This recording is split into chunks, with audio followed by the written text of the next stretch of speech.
Olá, você que nos assiste. Meu nome é Emerson, sou mestre em Direito Constitucional pela Universidade de São Paulo, sou advogado. Preparei hoje uma aula especial para você conhecer um pouco melhor do meu trabalho. Dentro da temática do Direito Constitucional, eu escolhi hoje falar sobre um tema que está bastante em voga. Diz respeito à responsabilidade e o Estatuto do Parlamentar. Esse tema, inserido dentro do capítulo do Poder Legislativo, em nossa Constituição, diz respeito aos direitos, deveres e diretrizes da atividade do parlamentar, visto não do próprio Poder Legislativo em si, mas visto a partir do exercício da função do parlamentar, e não a pessoa em si que exerce a função. Ao longo desse nosso estudo, vou trabalhar aqui algumas temáticas, quero passar rapidamente para vocês. Imunidade material,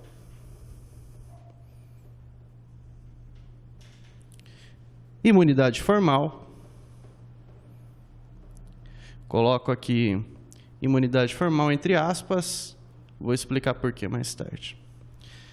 Foro por prerrogativa de função,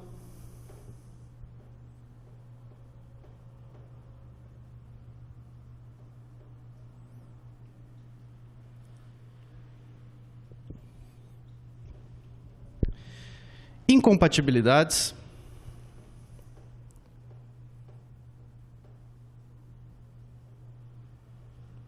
perda do mandato,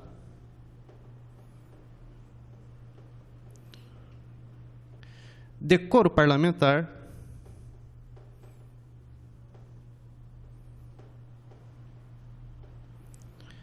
e remuneração.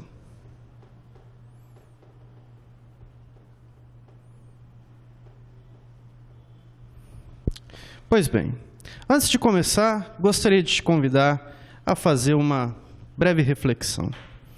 Por qual razão o parlamentar precisaria de um estatuto? Ou melhor, por qual razão a Constituição precisa assegurar ao parlamentar, em decorrência do exercício da sua função, certos direitos, certas diretrizes, certas responsabilidades? A resposta é muito fácil e é antiga. Trata-se da separação de poderes. Veja bem, desde Montesquieu, desde Aristóteles, que já falava em separação de poderes, mas principalmente desde o constitucionalismo francês pós-revolucionário, a separação dos poderes é tida como uma viga mestra do constitucionalismo contemporâneo. Cito para vocês artigo 16 da Declaração dos Direitos do Homem e do Cidadão, França Revolucionária.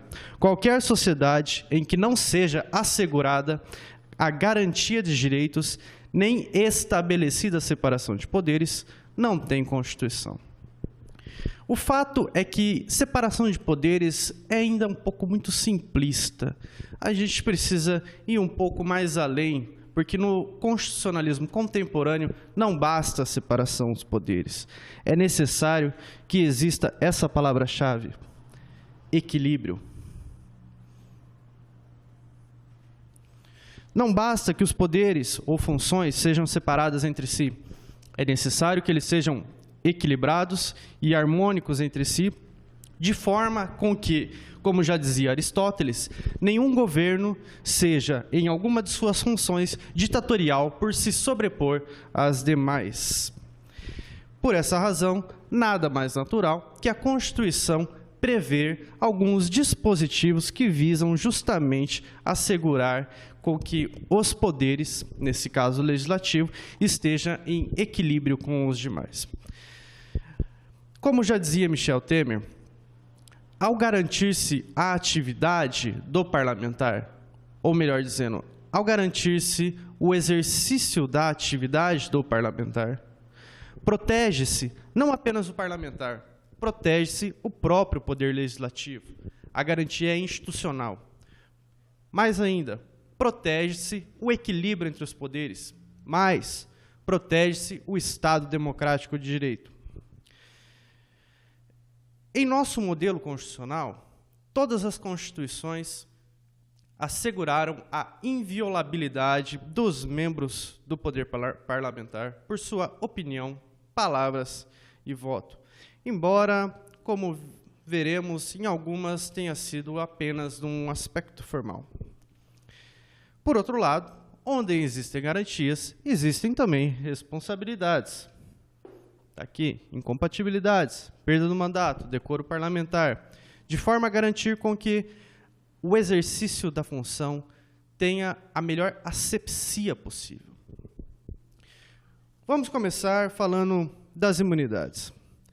A imunidade talvez aí seja a decorrência mais antiga em relação à proteção do parlamentar.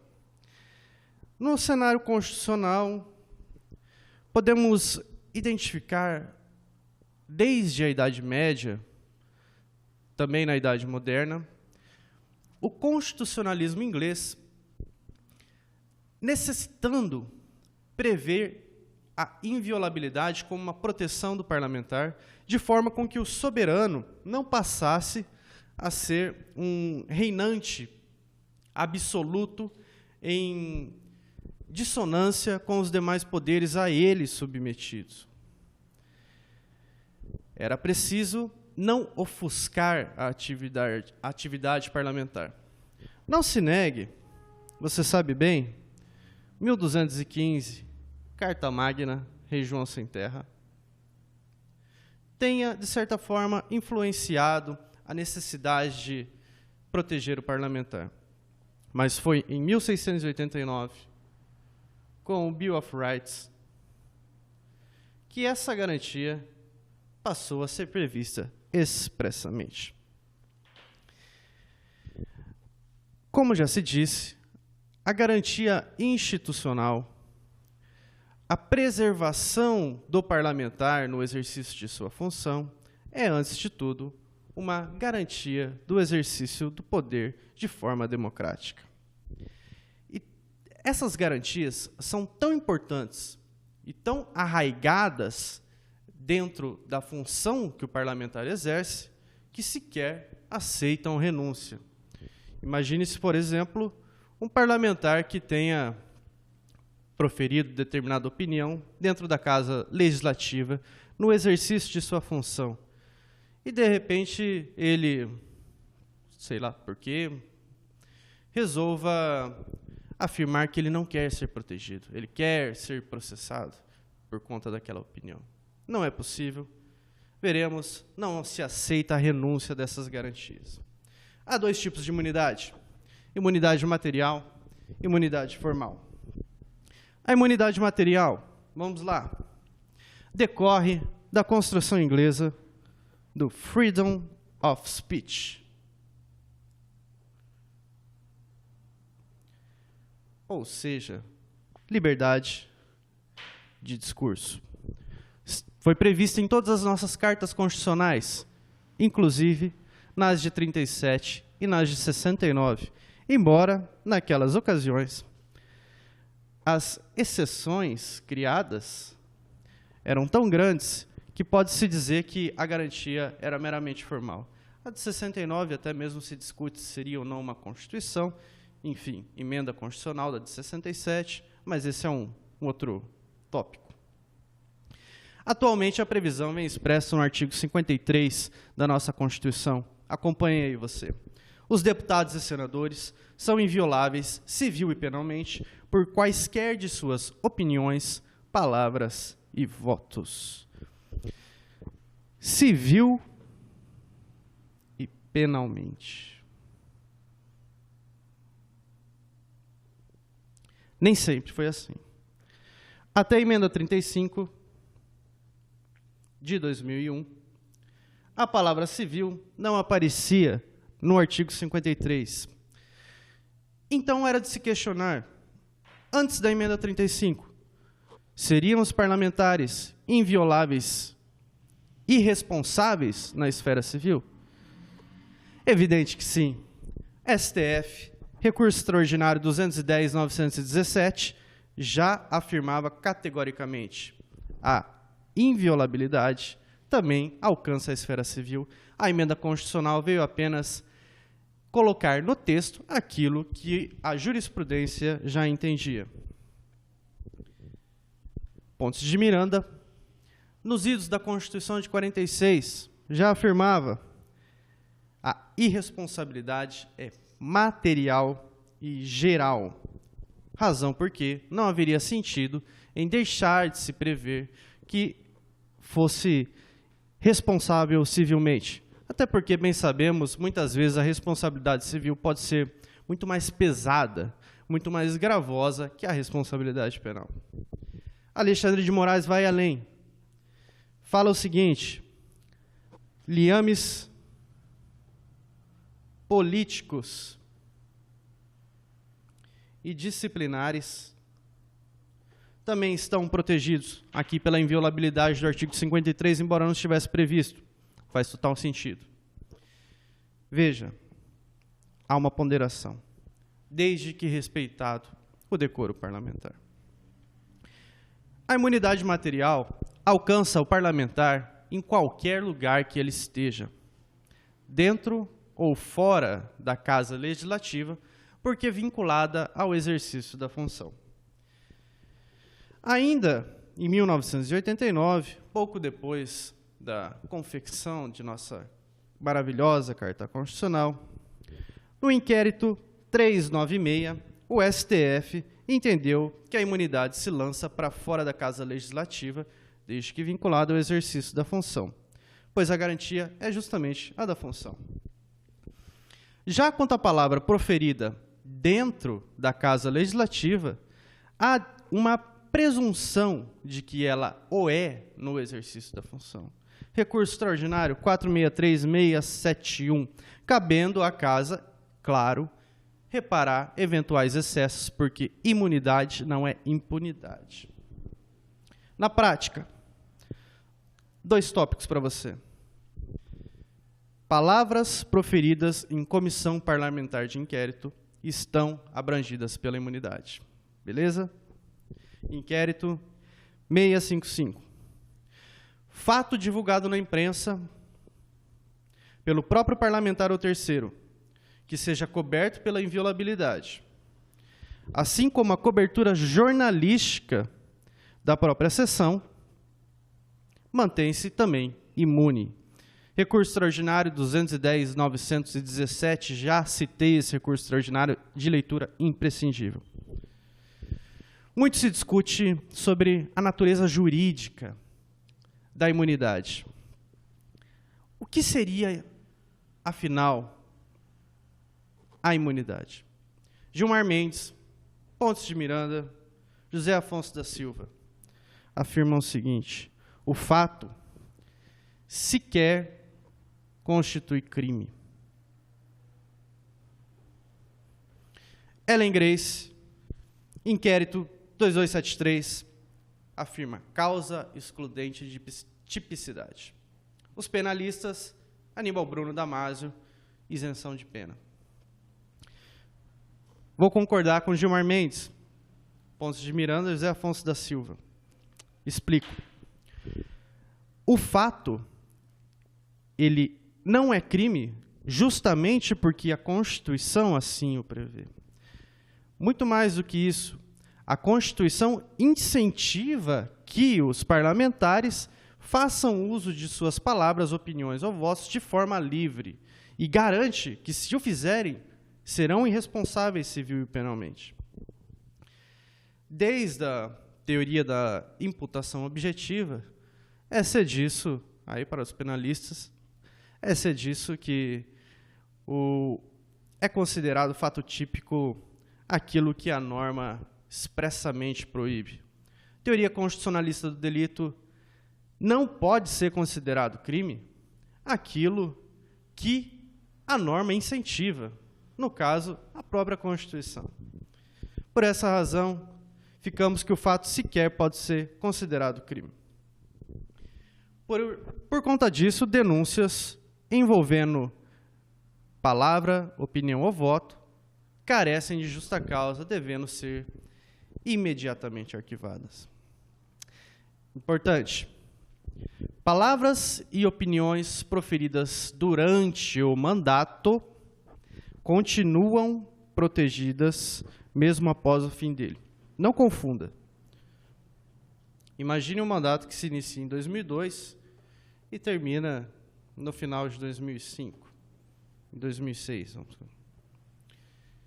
Palavras proferidas nesse interim estão protegidas depois que o parlamentar deixa de ser parlamentar. Não que ele esteja imune a atos praticados após deixar de ser parlamentar, mas os atos passados, enquanto era parlamentar, continuarão protegidos. Ou não faria sentido, haveria apenas uma suspensão, né, uma condição suspensiva da responsabilidade do parlamentar. Fechado? Imunidade formal agora. Imunidade formal, ela se apresenta em duas vertentes, igualmente importantes. Restrição à prisão, restrição processual.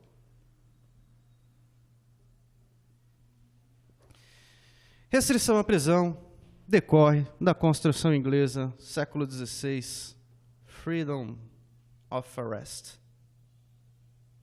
Embora, naquele tempo, assim como também na Constituição norte-americana, vislumbrasse apenas a prisão civil e não a prisão penal. No nosso caso brasileiro, a garantia é muito mais ampla, pois abarca também a prisão penal. Aliás, abarca muito mais a prisão penal. Nossa Constituição diz o seguinte: desde a expedição do diploma, os membros do Congresso Nacional não poderão ser presos, salvo em flagrante de crime inafiançável.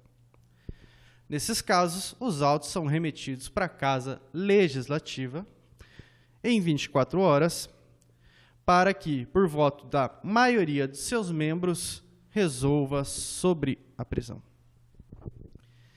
Veja-se que não é uma vedação, mas uma restrição, até porque não se aplica em crime inafiançável.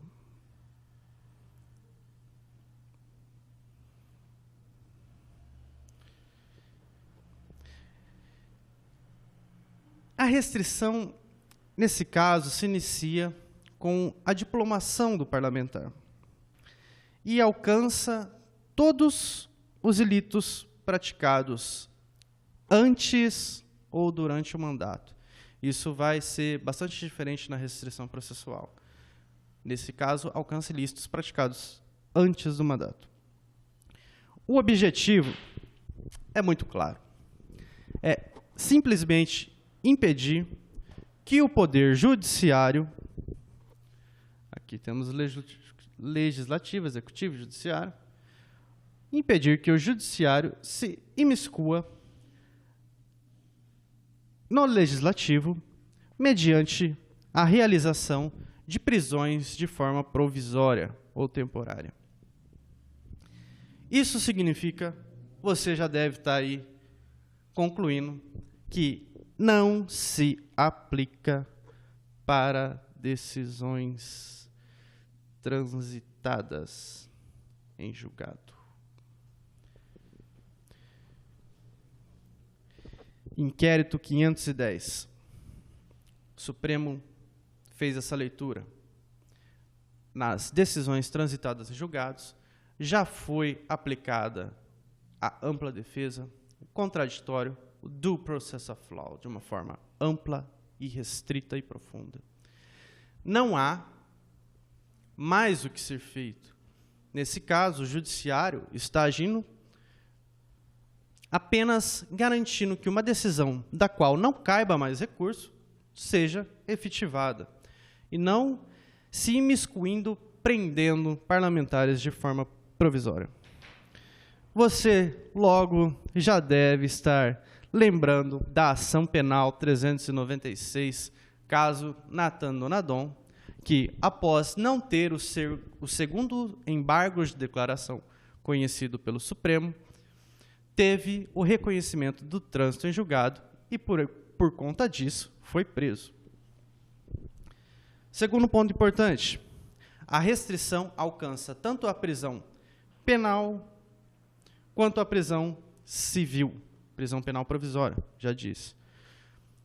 Ainda que nos dias de hoje a prisão civil possa ser lida com simplesmente com o inadimplemento injustificado de pensão alimentícia, pois já sabemos que não mais vige a prisão do depositário infiel. Agora, e o flagrante de crime inafiançável? Já vimos que é uma exceção. Nesse caso, é permitida a prisão. Só que a Casa Legislativa pode revogar a prisão. Te digo mais, haverá uma presunção constitucional de revogação da prisão. Vou explicar por quê. Após ser preso, os autos são remetidos em 24 horas para a Casa Legislativa decidir sobre a prisão. E apenas por voto da maioria absoluta da Casa Legislativa é que a prisão se manterá. Ou seja, se não houver voto da maioria absoluta da Casa, a prisão não se manterá. O deputado ou senador será colocado solto.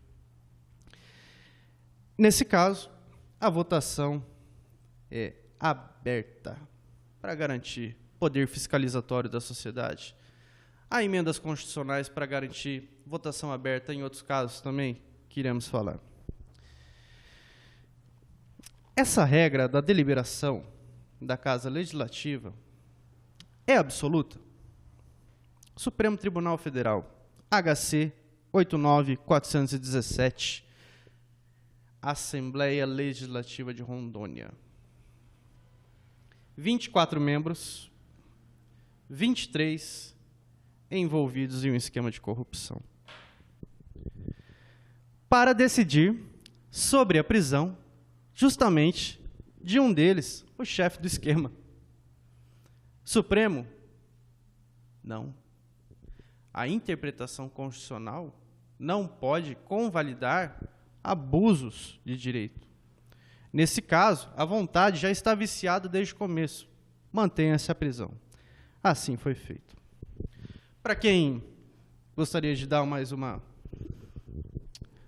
aprofundamento sobre o tema, Operação Dominó da Polícia Federal, que redundou nessas prisões. Por fim, em relação à restrição à prisão, José Afonso da Silva assevera o seu posicionamento doutrinário e com ele eu concordo. Quando o crime admitir liberdade provisória, ainda que inafiançável, também, por evidente, não seria correto concluir que estaríamos diante de uma possibilidade de prisão. Restrição processual. Aqui a coisa muda um pouco de figura, justamente porque a restrição processual, diferentemente da restrição à prisão, é uma exceção e não a regra. A regra é que o processo tramite normalmente. Artigo 53, parágrafo 3º, redação dada pela emenda 35 de 2001. Nos crimes ocorridos após a diplomação, o STF, ao receber a denúncia, dará ciência à casa respectiva para que, por iniciativa de partido político nela representado, e apenas com o voto da maioria absoluta dos membros, poderá sustar o andamento da ação. Oferecido esse pedido pelo partido político, recebido pela mesa, a Constituição fala em 45 dias para a deliberação da Casa Legislativa. Primeiro ponto importante, suspenso o processo, suspende-se a prescrição. Claro, haveria impunidade. Mas vamos aprofundar um pouco. processos de crimes praticados antes da diplomação não se encontram protegidos pela restrição processual. Sua continuidade independe até da deliberação da Casa Legislativa. Inquérito judicial se processa da mesma forma como o policial, com a diferença de que o agente que vai estar à frente é um juiz. Há um entendimento de que isso é discutível, a questão do contraditório, mas é certo que tem uma vertente um pouco administrativa. E como a Constituição fala em recebimento da denúncia, o inquérito judicial não estaria incluído, ou seja, a Casa Legislativa não pode sustar o andamento de inquérito policial, apenas de ação penal. Fundamentos da sustação. Há duas posições. Fundamentos devem ser jurídicos, não podendo haver sustação se houver motivo grave e se estiverem presentes materialidade, delito, indício de autoria. Segunda posição, o parlamento tem ampla autonomia para realizar a sustação, ainda que presente materialidade, delito, indício de autoria, salvo se houver um motivo extremamente grave que justifique a continuidade da ação. No nosso entender, evidentemente, o parlamento tem discricionariedade para decidir se suspende ou não o curso da ação. Até porque essa decisão tem cunho eminentemente político, não podendo tentar proteger por motivos jurídicos. Além disso, importante lembrar que após a emenda 35 passou a ser uma exceção e não uma regra.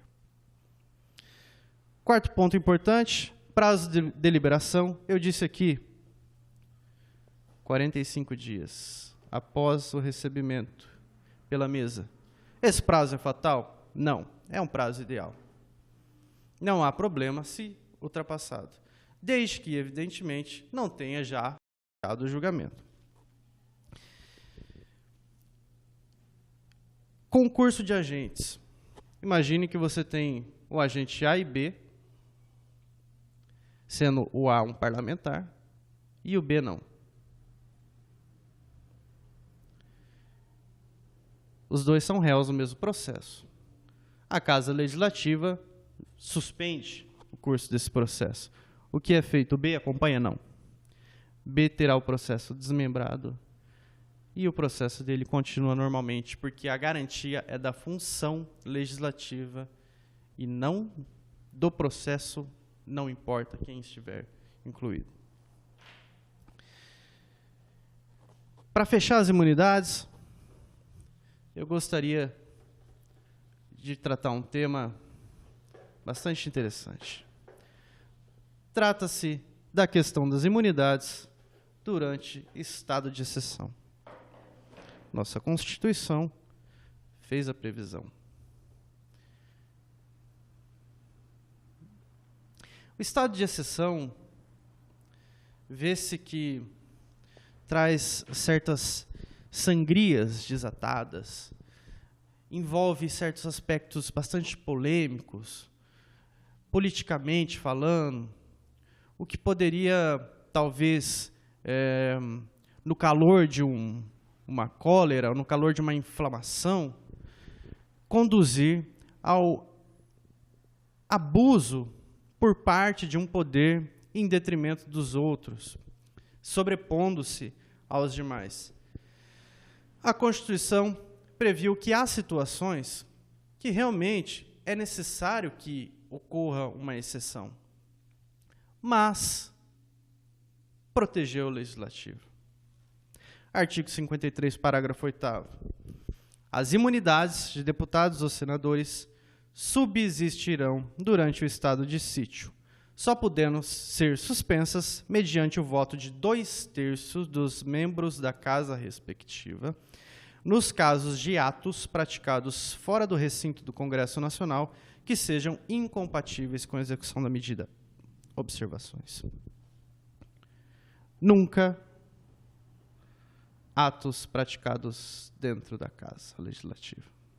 Apenas para atos fora da Casa Legislativa. Segundo, atos praticados fora, apenas os incompatíveis com a execução da medida. Terceiro, apenas a própria Casa pode decidir sobre a suspensão de suas inviolabilidades durante o estado de exceção.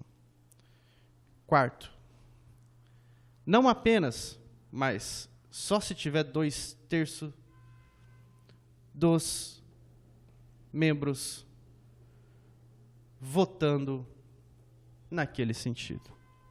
Vê-se, pois, que o constitucionalista foi sensível, principalmente diante de nossas épocas ditatoriais, à proteção do legislativo. Vamos mudar um pouco o tema. Eu queria falar um pouco sobre foro por prerrogativa de função. Você certamente já deve ter ouvido uma outra expressão, geralmente naqueles jornais que passam no final da tarde, dizendo algo mais ou menos assim: foro qualificado. O foro é mesmo qualificado? Há uma nítida diferença entre, foro privilegiado.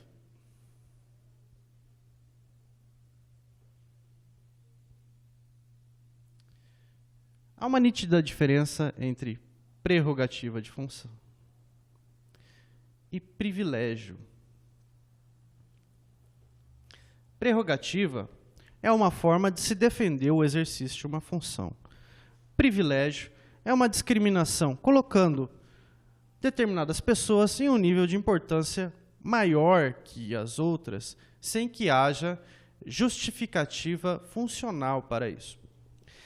Na verdade, essa celeuma toda decorre de uma famigerada súmula do Supremo, a súmula 394, que garantia a perpetuatio jurisdictionis. Ou seja,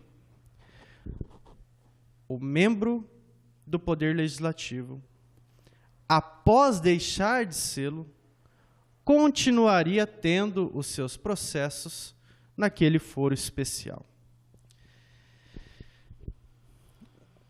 Hoje, a situação mudou um pouco de figura.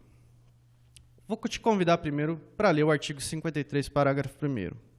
Os deputados e senadores, desde a expedição do diploma, serão submetidos a julgamento perante o Supremo Tribunal Federal. A competência aqui alcança qualquer infração penal prevista no Código Penal, legislação especial e, inclusive, contravenção penal. E alcança o inquérito judicial, aquilo que eu já falei antes. Está aí, reclamação 1150 do Supremo Tribunal Federal. Cabe reclamação para o Supremo se o inquérito judicial for administrado em outra instância que não o STF. Nesse caso, um aspecto importante, embora o inquérito judicial tenha o seu deslinde perante o STF, é possível que o STF delegue a juízes instrutores a instrução de determinados atos processuais. Isso está na Lei 2019 de 2009, visa facilitar e agilizar a instrução. A ideia de um foro por prerrogativa, como proteção do parlamentar, é justamente afastar o julgamento das cóleras públicas, das cóleras da inflamação midiática, colocando o julgamento na mão não de um juiz influenciado por toda a demanda ao seu redor, mas na mão de um colegiado que, de certa forma, coloca-se mais distante dessas influências. Isso ficou bem patente no julgamento dos embargos infringentes no caso do mensalão. Melhor dizendo, no julgamento sobre a admissibilidade dos embargos infringentes, em que, embora toda a opinião pública estivesse contra a admissão dos embargos infringentes, o Supremo distanciou-se dessa opinião para aceitar. A ideia faz sentido. Hoje, não é mais necessário que a Casa Legislativa autorize que o parlamentar seja processado. Já dissemos que, se o crime for cometido após a expedição do diploma, o STF dará ciência à casa respectiva. Não é preciso autorizar o STF. Isso mudou com a Emenda Constitucional 35. O que é importante e o que causou isso daqui? Privilégio. Súmula 394 vigorou até 25 de agosto de 99, quando foi cancelada pelo Supremo, que passou a entender que isso aqui não existe. Cessada o mandato, cessa também o foro por prerrogativa de função. Isso aconteceu no inquérito 687, em que o STF entendeu que, na verdade, o foro é decorrência da função e não de ter exercido a função no passado. Mas aí, o legislador brasileiro, sempre muito criativo, bolou o seguinte: Lei 10.628. 24 de dezembro de 2002. Presente de Natal. Virada do governo Fernando Henrique Cardoso para o governo Lula. Fernando Henrique teria diversos de seus processos remetidos a juízes naturais em primeira instância, deixando de ser presidente. Assim como outros deputados e senadores que o deixariam de ser. Essa lei promoveu uma alteração no artigo 84 do Código de Processo Penal, passando a prever a perpetuatio jurisdictionis, novamente, agora por meio de lei, dizendo que o parlamentar continuaria submetido a julgamento perante o STF, nesse caso. Disse mais, não só nas ações penais, mas também nas ações de improbidade administrativa. O STF entendeu que isso daqui, além de escancarar um verdadeiro privilégio e não uma prerrogativa, estava querendo ter força, na verdade, de Constituição, promovendo uma interpretação constitucional expansiva por meio de lei ordinária. ADIs 2797 e 2860, 15 de setembro de 2005, quase um ano depois, isso é inconstitucional, não vale. Por isso, tenha em mente, foro é por prerrogativa de função. Na prática, delitos cometidos antes da diplomação, já processados, terão seus processos enviados para o Supremo imediatamente após a diplomação. Há uma transferência automática dos processos. Assim como, cessada o mandato, voltam para o juízo natural. Isso agora está na súmula 451. Ok. Mas e aí?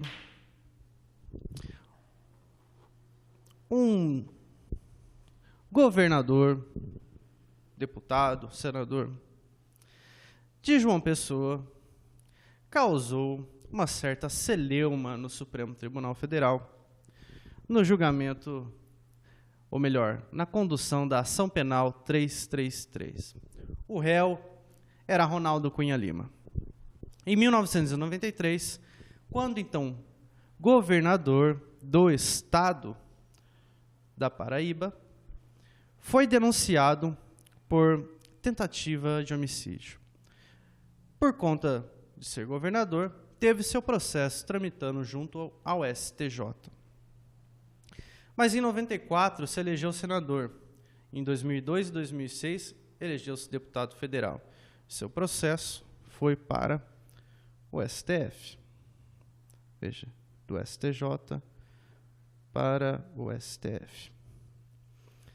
Nas vésperas do julgamento, teve a brilhante ideia de renunciar.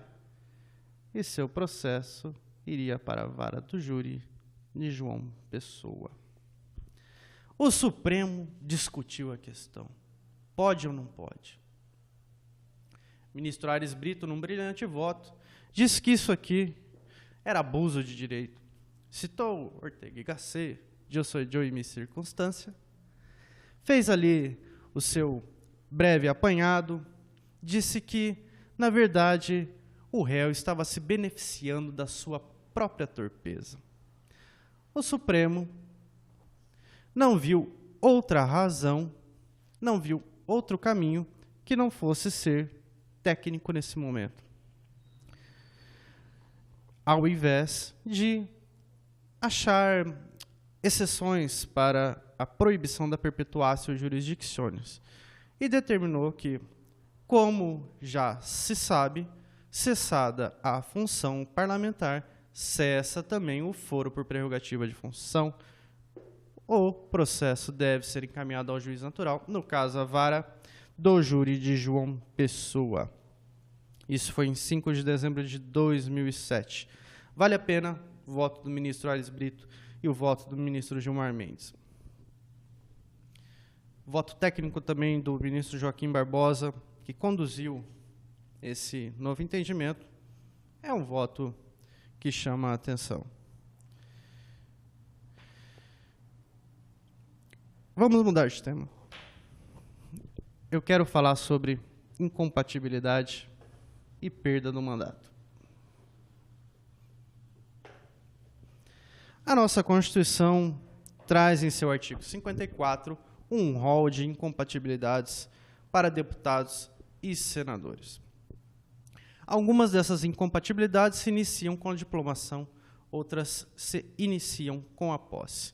Não vou ler elas aqui, mas tenha em mente o seguinte: a ideia, basicamente, é afastar os interesses pessoais do legislador, do deputado ou do senador, do exercício de sua função, de forma que eles não se cruzem, né? Dificultar um pouco o cruzamento desses interesses, como o caso da proibição de manter contrato com a administração pública. José Afonso da Silva lembra que essas situações dizem respeito a candidatos eleitos apenas. Não interfere em candidaturas, até porque não se sabe qual será o resultado da eleição, e também não anula a eleição de se encontre numa situação eventualmente incompatível.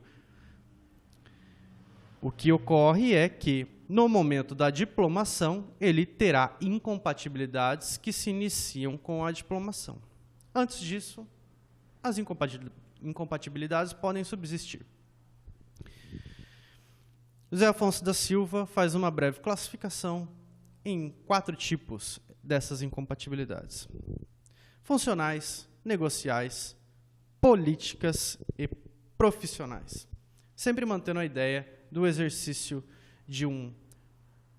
da função parlamentar com asepsia, sem influências pessoais ou de terceiros, no exercício da sua função. São restrições à autonomia privada? São constitucionalmente determinadas. Importante lembrar, essas restrições dizem respeito ao exercício da função prolongado no tempo. Por essa razão é que suplentes, ainda que assumindo eventualmente por substituição a cadeira, não se encontrariam dentro do rol, né, não se encontrariam proibidos, incompatíveis em relação ao artigo 54, inquérito 2634, Supremo Tribunal Federal. Violação das incompatibilidades conduz à cassação do mandato. Só? Não. Quebra de decoro parlamentar? Também. O que mais? Sentença, condenação criminal com sentença transitada em julgado.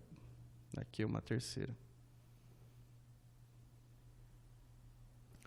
Condenação criminal transitada em julgado. A cassação, ela tem a sua peculiaridade de não ser automática. Na verdade, ela vai depender do voto da maioria absoluta da casa respectiva em votação secreta. É justamente isso que se pretende mudar recentemente com a emenda constitucional. Vou lembrar, caso Donadon foi aqui um caso que chamou bastante atenção em relação a isso aqui. Condenação criminal transitada em julgado. A cassação difere um pouco da extinção do mandato.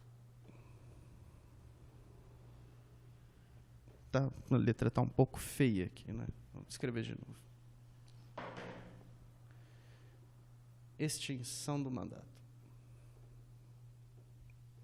A extinção do mandato, ela é feita pela mesa da casa respectiva, que tão somente declara extinto o mandato, não depende de deliberação dos membros da casa.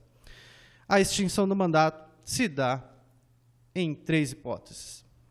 Ausência injustificada do parlamentar a 1/3 das sessões. Segundo caso, perda ou suspensão dos direitos políticos. Terceiro caso, quando declarado pela Justiça Eleitoral. A nova celeuma que afronta o Supremo diz respeito justamente a isso aqui. Caso Donadon.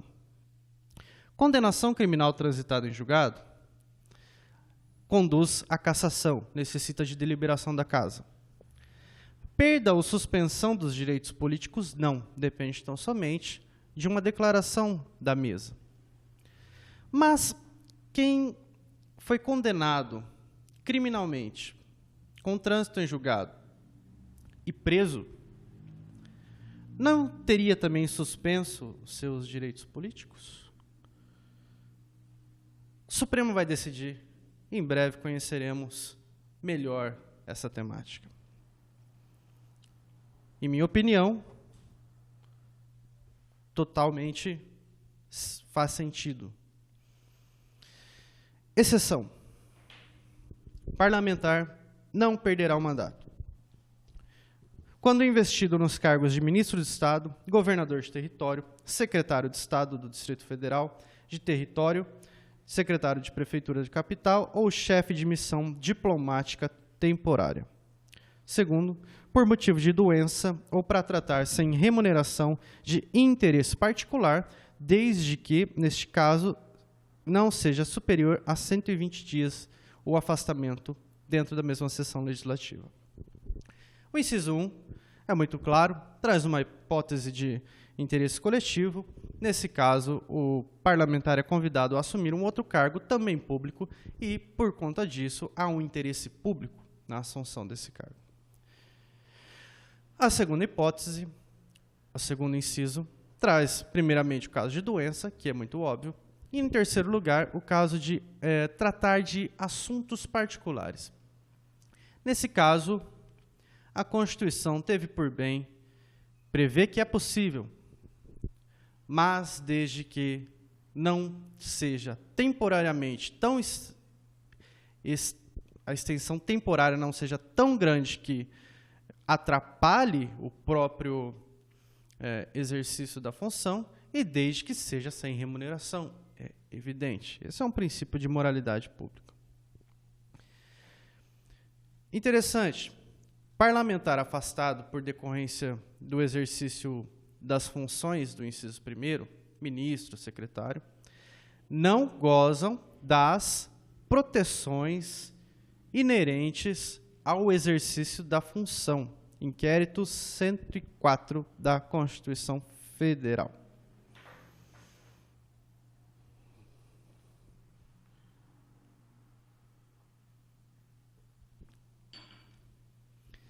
Havendo vacância do cargo, assume o suplente. Não havendo suplente e faltando mais de 15 meses para o término do mandato, a Constituição determina que haja uma nova eleição para aquele cargo. A questão perdeu um pouco de sentido, justamente por conta dos mandados de segurança 30.260, 30.272, em que o Supremo definiu que as vagas de suplente são da coligação e não do partido. Por conta disso, e bem sabemos que no Brasil os partidos políticos adoram aquela música "É impossível ser feliz sozinho", sempre fazem coligações. Hoje em dia, tornou-se um pouco impraticável essa disposição constitucional. Vamos em diante. Eu falei sobre cassação e disse que uma das possibilidades de cassação se dá pela quebra de decoro parlamentar. A quebra de decoro parlamentar traz à baila a discussão sobre o que seria o decoro parlamentar. A discussão é muito ampla. Há um certo aspecto aberto para as previsões sobre o decoro parlamentar, mas Gilmar Mendes faz uma ponderação e afirma que, basicamente, estaríamos diante de duas situações: abuso das prerrogativas funcionais e percepção de vantagens indevidas. A especificação sobre o decoro parlamentar é tratada nos regimentos internos da Câmara e do Senado. Não vou abrir a leitura aqui, evidente por conta da extensão dos mesmos. Basicamente, além dessas duas vertentes lembradas pelo ministro Gilmar Mendes, há também malversação de recursos públicos, fraude aos trabalhos, omissão ou fraude de informações relevantes, ofensa à dignidade da representação popular e prática de irregularidades graves. Vê-se, pois, que, por exemplo, em relação à prática de irregularidades graves, o preceito é bem aberto. Por essa razão, é que um entendimento majoritário é de que essa atuação em relação ao entendimento sobre o que seria quebra do decoro parlamentar é eminente política e é tomada pela Casa Legislativa sem que o Judiciário possa se miscuir nesse mérito. Pontes de Miranda já lembrava nos idos da Constituição de 46. Esse é um ato político, é um ato chamado de impeachment, não sujeito a controle judicial, salvo quando for desrespeitado o quórum de cassação ou o regimento interno, se a previsão do regimento interno for bastante clara, inconfundível.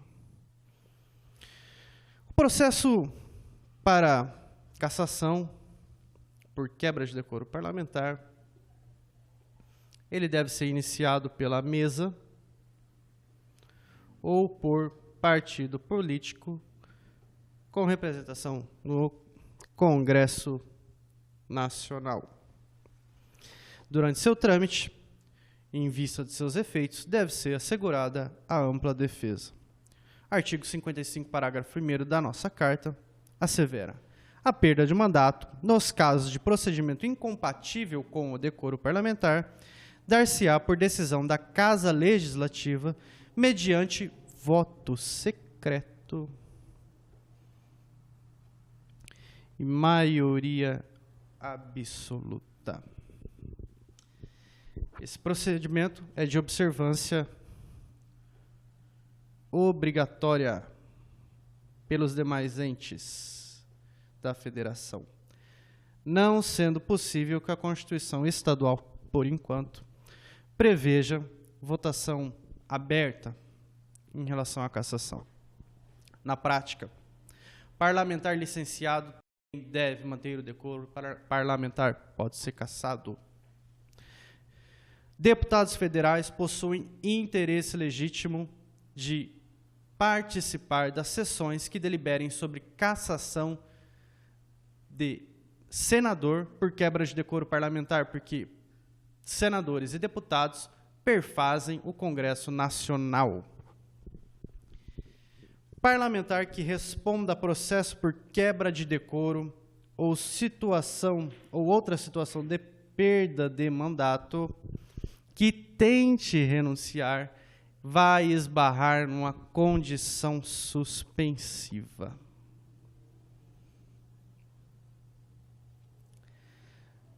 Após a abertura do processo de cassação, processo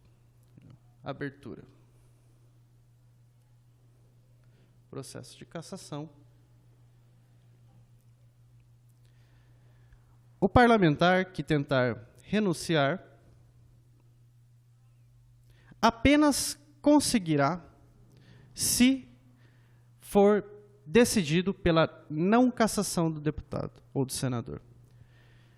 Se, por um acaso, for cassado, nesse caso, a renúncia não produz nenhum efeito. Sendo cassado, ele estará por 8 anos inelegível para o exercício de outra função pública. O que se discutiu muito é o seguinte: e se ele não for cassado e renunciar, também ficaria 8 anos inelegível? Houve uma certa tentativa de forçar o entendimento de que a renúncia, nesse caso, também operaria os mesmos efeitos. Mas prevaleceu o entendimento de que o silêncio eloquente da Constituição, nesse caso, não faz com que a situação produza o mesmo efeito da cassação. Mas há um aspecto importante. Lei da ficha limpa. Por proposta de emenda do deputado Zé Eduardo Cardoso, a partir da apresentação da petição que pode vir a instaurar o processo de cassação, que se inicia aqui, nesse ínterim, quem renunciar estará inelegível por 8 anos. Ok? Isso é extremamente importante. Para finalizar, gostaria de passar rapidamente pela temática da remuneração.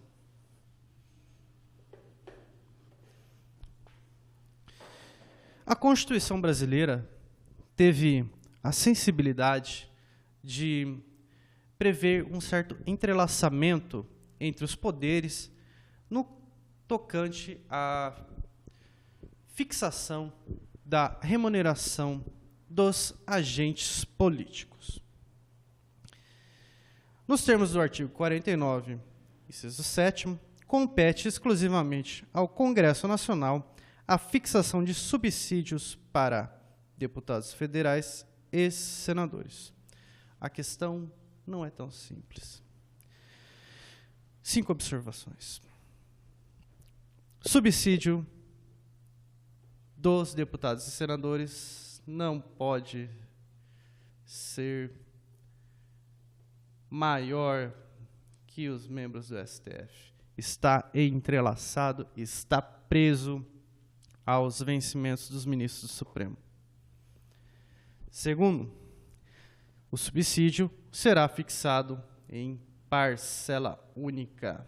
Não há gratificações adicionais nem surpresas que modifiquem a percepção do subsídio. Terceiro,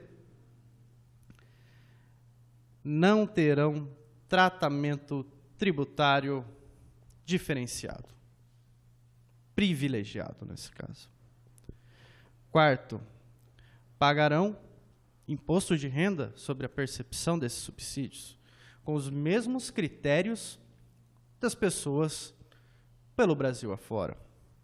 Generalidade, universalidade, progressividade. E quinto, os subsídios para deputados e senadores serão idênticos e fixados por decreto legislativo aprovado em ambas as casas. Até aqui há um entrelaçamento entre as duas casas para a formação da vontade em relação à remuneração. Isso aqui o Supremo entendeu na ADI 3833, para você que gosta de números.